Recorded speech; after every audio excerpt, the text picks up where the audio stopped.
Fue una relación normal, bonita. A los 2 meses de estar en la relación empieza a denotarse su forma de ser, su carácter, ¿verdad? Xenofóbico, homofóbico, misógino. Entonces ya yo no quería continuar la relación. Me grita, me mantiene toda una noche haciéndome videollamadas, diciéndome cómo me va a matar a mí, cómo va a matar a mi hijo. Entonces yo decido poner medidas de protección. Y él me llama como 5 días después y me dice que necesita irse a vivir a mi casa, porque como estaba sin trabajo no le alcanzaba el dinero. Yo le digo que no. Entonces él me dice que esa no es mi opción, que decido en ese momento qué voy a hacer, cómo me quiero morir, ¿verdad? Entonces yo le digo que no me quiero morir. Entonces él me dice, bueno, entonces el domingo 16 de septiembre llego a su casa, ahí voy a estar. Y efectivamente.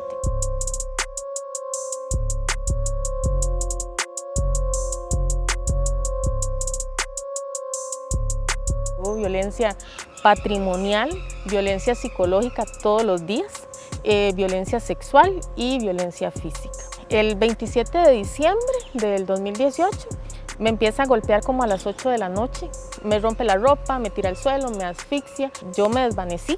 No sé cuánto tiempo estuve tal vez desmayada. Cuando me despierto él está brincando sobre mí.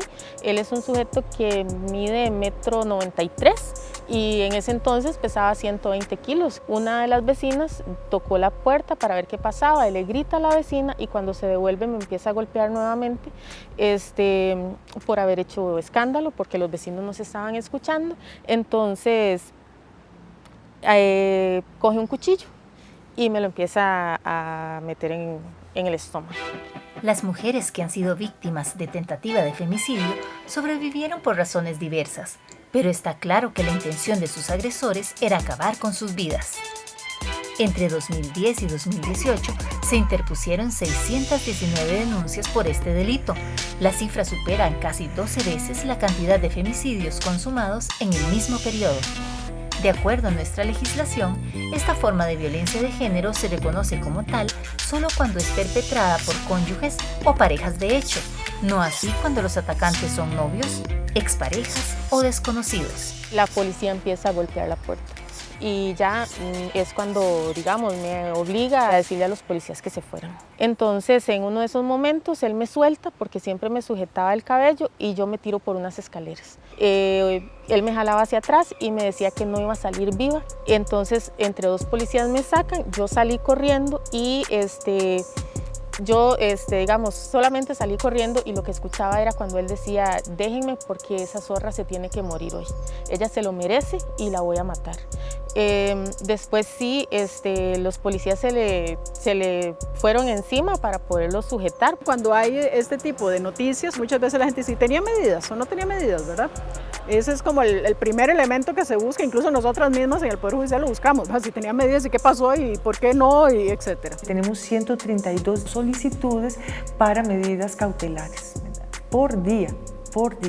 Esos son números que nos deben de llamar la atención. Y en el 2020 tenemos 67 delitos ya calificados como tentativas de femicidio. ¿Cuántas más por no denunciar han sufrido también de hechos que se pueden calificar como tentativas? En este país se dan más o menos 48.000 medidas de protección al año, ¿verdad? Un promedio de 121 por día.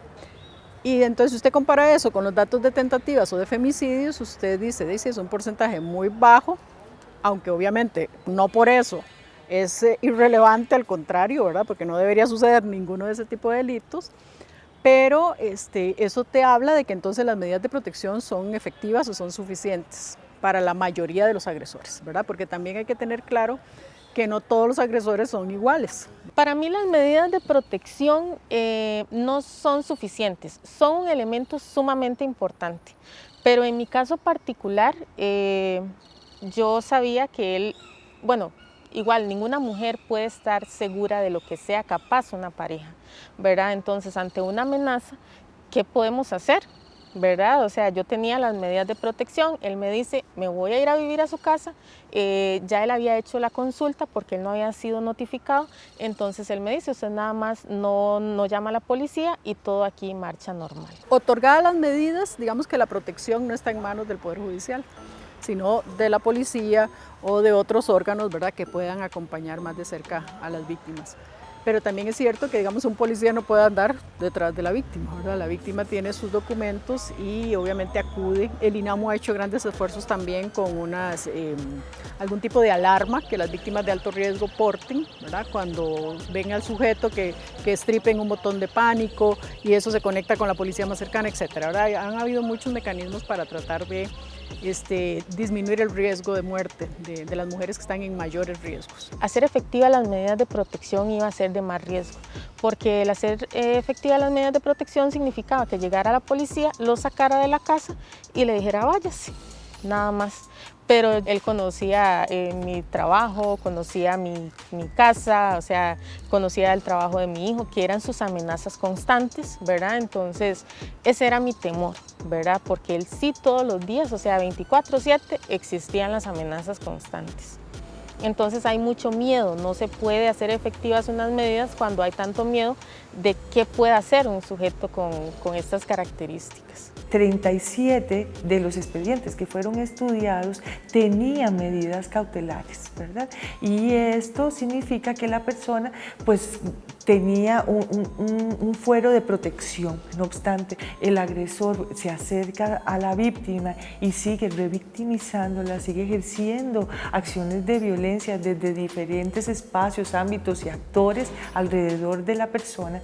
Los lapsos tan largos desestimulan la denuncia y esto no culmina, ¿verdad?, en lo que podría ser una sanción efectiva para una persona.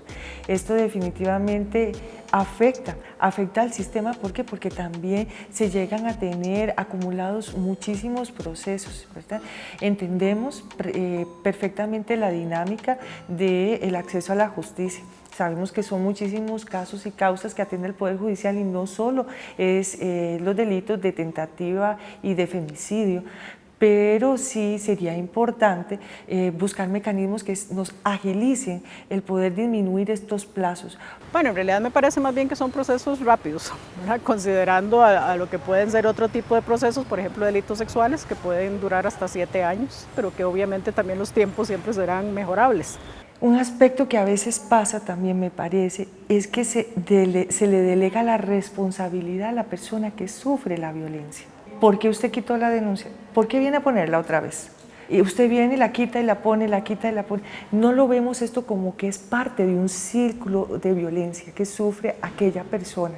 Cuando yo estuve, digamos, cuando yo puse la denuncia, cuando sucedió mi evento, el fiscal me comentó, tres hombres llegaron detenidos por lo mismo y a los 2 días las parejas de 2 de ellos habían quitado la denuncia.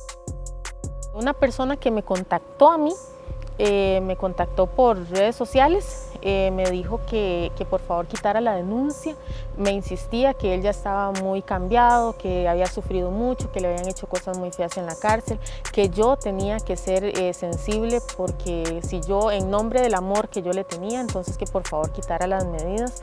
Esa persona estaba dispuesta a hacer un préstamo y me dijo, yo le pago lo que tenga que pagarle, pero quite las medidas, diga que eso no es cierto. Entonces, no, yo le dije, no, esto lo va a decidir la ley. Todas las mujeres, muy dolorosamente, podemos llegar a ser víctimas o sufrir diferentes manifestaciones de violencia a lo largo de nuestras vidas. Sí es cierto que algunas está transversalizado por mayor vulnerabilidad, interseccionada por mayor vulnerabilidad. Por ejemplo, tienen o sufren de desempleo. Eso aumenta las posibilidades de que una mujer sea sometida a violencia. Pareciera que hay características muy similares, ¿verdad?, dentro de las mujeres que sufren ese tipo de delitos. Son mujeres muy jóvenes en realidad, ¿verdad? Son mujeres que entran entre los 24 y 35 años, o sea, en la edad, digamos, más productiva, donde pueden haber muchos sueños de por medio, ¿verdad?, muchas expectativas de las víctimas.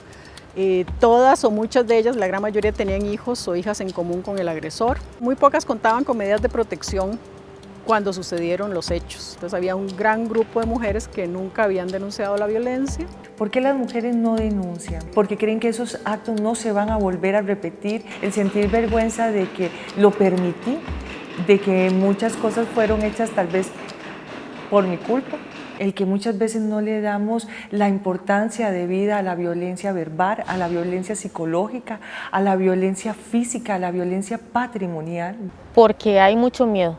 Se da un nivel de revictimización bastante a nivel social y también hay poca información de los procesos o de las posibilidades que tenemos las mujeres para poder poner una denuncia. El temor a no ser apoyadas o creídas, ¿verdad? También es otro factor, porque muchas veces el agresor a la vista externa es una cosa y en la relación de pareja es otra. Y probablemente también sentirse que pueden estar solas en todo ese proceso. En estos casos, es importante que la mujer cuente con una red de apoyo, pues una de las estrategias del agresor es justamente aislar a la víctima y neutralizar los recursos que le ayudarían a denunciar y mantenerse en el proceso. Por eso, muchas veces este tipo de violencia queda invisibilizada y es tergiversada como un problema que se circunscribe al ámbito familiar o privado. Ello perpetúa esquemas y estereotipos machistas e imposibilita activar el sistema en cuanto a la protección efectiva y real de los derechos de las mujeres. Siempre es importante, ¿verdad?, sentar un precedente. Las leyes existen y las leyes hay que hacerlas valer, hay que exigirlas, hay que saber que, bueno, yo en mi caso sentí mucha vergüenza, ¿verdad?, porque yo decía, o sea, todo el mundo se quedaba viéndome la cara golpeadísima, después todo el temor, ¿verdad?, todo el estigma de esa es la mujer que viene por violencia, la mujer que ha sido golpeada. Entonces yo creo que no importa. Ahora yo veo que eso no debe hacernos detenernos ante la necesidad de hacer cumplir la ley para que se sigan solucionando casos. Trabajar en el empoderamiento, que es una palabra que se usa mucho, ¿verdad?, en fortalecer a las víctimas. Es un trabajo que podemos hacerlo incluso casi que cualquiera persona que estemos alrededor de una persona que sufre esto, ¿verdad? Que sepa que se le cree, que sepa que se está con ella, que sepa que se le acompaña, que la apoyaremos en cualquier decisión que tome, ¿verdad? Y que no solamente será una cuestión verbal, sino que si yo necesito salir corriendo de mi casa para irme, que pueda ir a mi casa por lo menos transitoriamente mientras se resuelve, ¿verdad? Entonces yo creo que también las personas en nuestro diario vivir podemos aportar algo. Cuando yo pongo la denuncia, a mí me ofrecen ingresar al programa de protección y atención a víctimas. Este programa, digamos, me lleva a otro lado y si me dan apoyo económico es por un mes, nada más. Yo decidí que no me acogía al programa porque era quedarme sin trabajo. No me acojo al programa de protección, me acojo al programa de atención. No empiezo la atención de una vez, sino que la atención empezó como 6 meses después de haber iniciado el proceso, de haber hecho la solicitud. Inicié con atención en psiquiatría privada y después ya con la caja. Ahí, bueno, pues cuando estaba en atención privada, la psiquiatra me mandaba en capacidades, entonces tenían que validarse en la caja. Yo iba a Levice, la doctora de Levice me decía que ella no consideraba importante que me incapacitaran, que yo tenía que regresar a mi trabajo, que eso más bien iba a ser mejor para mí. Pero yo estaba en un estado de crisis y eso, digamos, para ella era como muy... no prestaba atención. Yo tenía que ir, buscar, ver, hablar, pedir, explicar, ¿verdad? Entonces también era más revictimizante porque siempre llegaba y, bueno, yo llegaba con el documento de la psiquiatra donde decía que era víctima de violencia en un intento de femicidio, entonces la gente era como haciendo ojitos, ¿verdad? Uy. Revictimizaciones probablemente hay, por eso existe la Secretaría de Género, existe la Fiscalía Especializada en Género, existen en el OIJ también hay un órgano especializado en género, porque sabemos que son patrones culturales que nos permean a todo el mundo, no solamente a las víctimas, sino a quienes trabajamos en las instituciones. Entonces, sin duda, el trabajo que hay que hacer con el personal judicial, en el caso que estamos hablando, es permanente, ¿verdad? De estar haciéndoles ver de qué forma se construye la violencia de pareja, cómo actúan las víctimas muchas veces, ¿verdad? Muy lamentablemente hemos encontrado esas variantes de que tal vez las personas juzgadoras, a la hora de evaluar todos los elementos y los hechos, no los hacen desde una interpretación con perspectiva de género, que permita comprender todo lo que significa en sí los hechos y las manifestaciones de violencia que se están dando. Bueno, la ley existe, pero no hay confianza. A las personas que trabajan dentro del sistema les falta sensibilización. Creo que ese es el punto que más nos afecta a las mujeres que hemos sido víctimas en algún momento y que hemos acudido a pedir ayuda. Por ejemplo, el propio día del evento, cuando a él, digamos, lo habían tenido que inmovilizar 6 oficiales, yo estando en el hospital, él pidió que lo llevaran al hospital con solamente un oficial. Para mí ese fue el primer fallo, digamos, que yo puedo notar.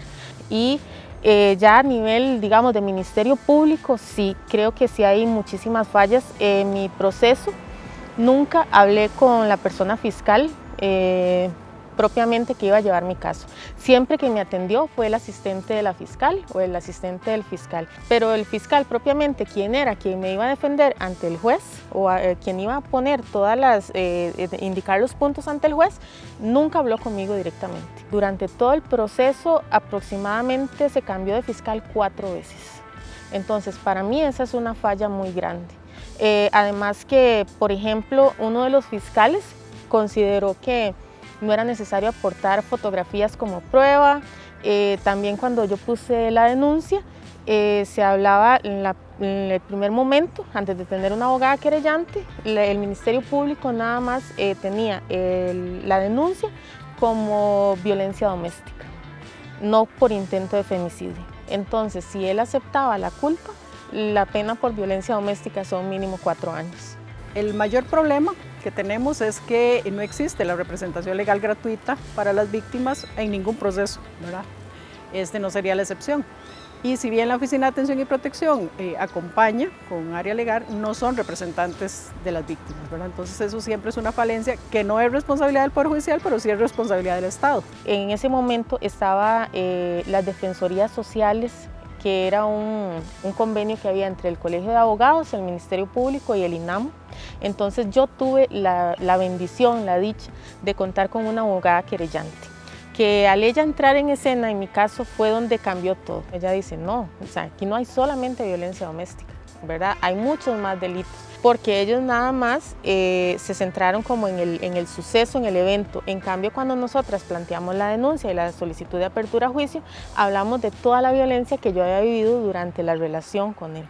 Si ella no hubiese entrado al caso, la sentencia o la condena hubiese sido mínima. En tentativas sin femicidio realmente yo creo que no hay una impunidad, porque sí hay como les digo, un compromiso, un esfuerzo, una tarea que se ha venido acumulando por años y que se sabe que son delitos que deben ser atendidos con la inmediatez que requieran, y la mayoría de esos delitos pues terminan en una sanción, ¿verdad? O en una condena. No todo delito que se acusa termina en una condena también, ¿verdad? Que eso es importante pues saberlo, porque hay muchos otros elementos que están en juego. Otra cuestión muy importante fue que con mi abogada querellante nunca nos notificaron, teníamos un lugar para notificaciones, nunca recibimos las notificaciones. Fue algo que sabíamos, teníamos que estar súper pendientes del proceso. Entonces o mi abogada llamaba al juzgado, a la fiscalía, o yo tenía que ir personalmente, preguntar, pedir el expediente, revisar los documentos, que todo estuviese. En algún momento, cuando se presentó la querella y solicitud de apertura a juicio, como que se han extraviado unos papeles. Por suerte uno siempre cuenta con el documento de recibido, entonces bueno, otra vez llevar la documentación y demás, pero sí, digamos, todo ese tipo de situaciones son las que hacen también que a veces los procesos fallen, ¿verdad? O que las penas sean tan bajas. Es una falencia del sistema, ¿verdad? No advertir a la víctima a tiempo. También la representación puede ir a exigir que haga, ¿verdad? Porque obviamente hay un riesgo adicional, porque si ella ya fue intentada de asesinar por la pareja, ¿verdad? Sin duda son las personas que más riesgos pueden tener, porque se entiende que ya la persona se atrevió a llegar hasta un punto de agresión donde la intención era matarla, ¿verdad? Entonces obviamente hay que estar muchísimo más alerta, porque además de todo el sujeto estará en la cárcel y podrá haber, ¿verdad?, un cúmulo de enojo adicional, de que no logró su propósito por un lado, y por otro lado de que además está en la cárcel. Cuando hay negligencia o algún caso puntual, ¿verdad?, que las personas que son parte del proceso entiendan que hubo un sesgo, ¿verdad?, o hubo una violación en términos de un estereotipo o lo que fuese, la inspección judicial es un órgano disciplinario, digamos, donde usted puede denunciar ese tipo de cosas. Entonces, yo creo que ahí el papel de la sociedad civil, como le llaman, ¿verdad? O de organizaciones vinculadas a familiares de víctimas es muy, muy, muy importante para también presionar a las instituciones para que cumplan con las obligaciones que tienen. Necesitamos mejorar tal vez los canales de interacción, necesitamos desde cada una de las instituciones, ¿verdad?, maximizar políticas internas, necesitamos apostar a la educación, a los cambios culturales, ¿verdad?, a que tengamos mejor acceso a los bienes y servicios, a mujeres que puedan accesar a trabajos dignos, a mujeres que puedan tener también mejor y acceso a educación, a formación, a que podamos divulgar esta información. Necesitamos no circunscribirlo solo a que le corresponde al Estado, sino que nos corresponde a todos y todas. Para mí lo más importante, ¿verdad?, y algo que yo agradezco siempre es que una vecina fue la que llamó a la policía. Ella llamó porque el esposo le dijo que llamara porque lo había visto en un anuncio de televisión que tenía el INAMO, ¿verdad?, que decía que no había que callar, que eso era ser cómplice. Entonces el esposo le dijo llame. Eso a mí me salvó la vida. Durante la emergencia, cualquier persona puede llamar al 911 para solicitar auxilio. Posteriormente, la víctima debe interponer las denuncias en las fiscalías o juzgados contravencionales de violencia doméstica del Poder Judicial. Si la mujer desea mayor orientación y acompañamiento durante el proceso, puede acudir a las oficinas del INAMO. Cada juzgado asignará medidas de protección para la víctima según su criterio y usando como base el relato de esta y otras pruebas como los partes policiales y las valoraciones médico-legales. Nos ha quedado muy claro, digamos, que los medios de comunicación tienen un papel fundamental en revelar la verdad de estos hechos, ¿verdad? No hablar de este tipo de delitos como se usaba antes, hablando de crímenes pasionales. Hay que educar, digamos, a la gente, informarla adecuadamente de en qué consiste la violencia, ¿verdad? De que no es que los celos son sinónimo de que me quiere. También un poco separarse de ese discurso del amor romántico como algo que está absolutamente vinculado con el sufrimiento, ¿verdad?, o con el control o con el ejercicio del poder de una parte sobre la otra. Nunca minimicemos las situaciones de violencia que se viven. Independientemente, los casos cada uno es muy diferente y cada una lo vivimos y lo sentimos, pasa por nuestros cuerpos de manera distinta. Entonces no nos podemos dejar llevar por lo que la demás gente nos diga, ¿verdad? Vivimos en una sociedad machista donde se normaliza mucho la violencia. Entonces mi consejo para las mujeres es que denuncien, que hablen con alguien, que a pesar del miedo, del terror, del pánico que se vive con un sujeto violento, siempre es importante hablar, que alguien sepa, porque si no hablamos, no van a saber. Y sí importante para el gobierno, digamos, invertir más en la sensibilización, ¿verdad?